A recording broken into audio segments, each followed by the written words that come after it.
Eh bien, pour l'instant, on jeûne. Toujours le jeûne de Shiva Sabet Tammuz. Mais n'oublions pas que c'est le 17e, comme on a dit hier, le Tov, la journée qui a tout le potentiel pour se transformer en jour de fête. On peut déjà commencer à apprécier un peu cette fête.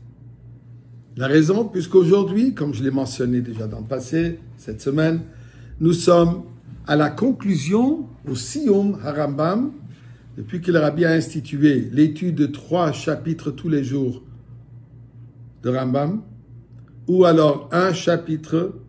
Alors quand on a étudié 3 chapitres, on le finit en un an. Alors maintenant, c'est la finition du 39e cycle de 3 chapitres, ainsi que le 13e cycle de 1 chapitre par jour.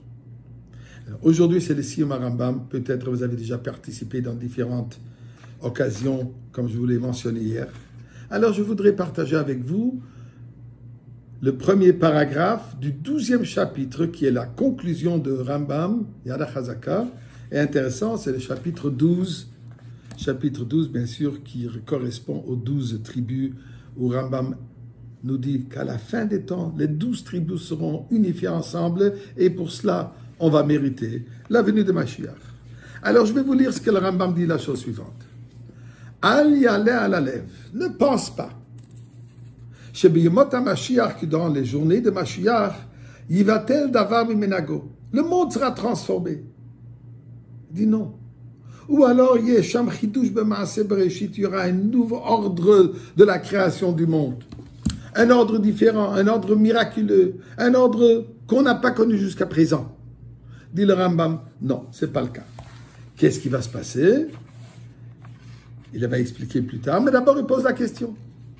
Et ce que nous voyons, les prophéties du prophète Ishayahu, où il nous donne des images extraordinaires, comme le fameuse muraille aux Nations Unies, ce qu'ils appellent de Isaiah Wall, où là il y a le passouk bien connu, V'gor ze'ev im keves, où le loup vivra ensemble avec le mouton, et le léopard accroîtra ensemble avec le petit bouc. Dit, donc, on parle ici d'une transformation où l'animal agressif, l'animal sauvage, vivra en harmonie, en paix, ensemble avec le mouton, avec la brebis. Comment ça? Ça, c'est une transformation de la nature. Ainsi que le verset plus tard de dire Va'aryeh kabakar yochal teven, et le lion va manger de la paille comme le bœuf. Et ça, c'est une transformation. Il n'aura plus besoin de son steak. Dit Rambam, ceci en réalité n'est qu'un parabole. Un parabole à la relation entre les nations et le peuple juif. Entre nos ennemis, comme il y a marqué, nous sommes entourés par Shivim Ze'evim. Eretz Israël est entouré par des individus ou des nations, des peuples, des pays, qui tous ne cherchent pas notre bien. Chacun l'exprime de notre manière. Un lui dit, on va vous tuer, l'autre dit, on va vous jeter à l'eau, et ainsi de suite. Mais nous savons très bien quelle amitié nous avons dans nos autres entourages. Nous dit le Rambam, ça va changer. Ça va changer que ce lion, cet animal sauvage, à quelle les nations sont comparées, dans ce sens, vivront en paix avec nous. Nous laisserons vivre. Vont nous laisser faire notre Torah et mitzvot. Vont nous laisser notre petit pays que nous avons, notre petit espace que nous avons. Ils ne vont pas essayer de l'arracher de chez nous. Et vont arrêter de nous mettre en danger, de nous envoyer des cadeaux de bombes et ainsi de suite. Comme Hassan voulait nous envoyer le Tammuz, ces fameuses missiles, ces bombes qu'il les a nommées Tammuz. Correspond au mois de Tammuz, sans qu'ils sachent qu'en réalité, le mois de Tammuz deviendra un jour de fête extraordinaire.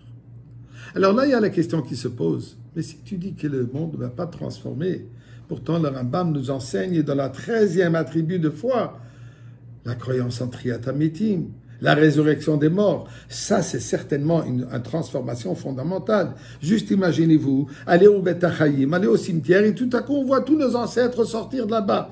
C'est différent, non? Ça, c'est une transformation. Nous explique le Rabbi de la manière suivante. D'après Rambam, il y a 2 étapes. Il y a la première étape de la venue de Mashiach et la deuxième étape. La première étape, il n'y a pas de transformation de la nature du monde. L'être humain va changer. L'être humain deviendra parfait. L'être humain va commencer à vivre une vie morale.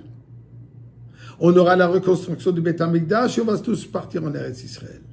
Ensuite, il y a la deuxième étape, la transformation miraculeuse du monde entier que nous allons avoir, Triat HaMetim, une transformation de la relation entre le corps et l'âme à un niveau supérieur, à un niveau différent, à un niveau absolu.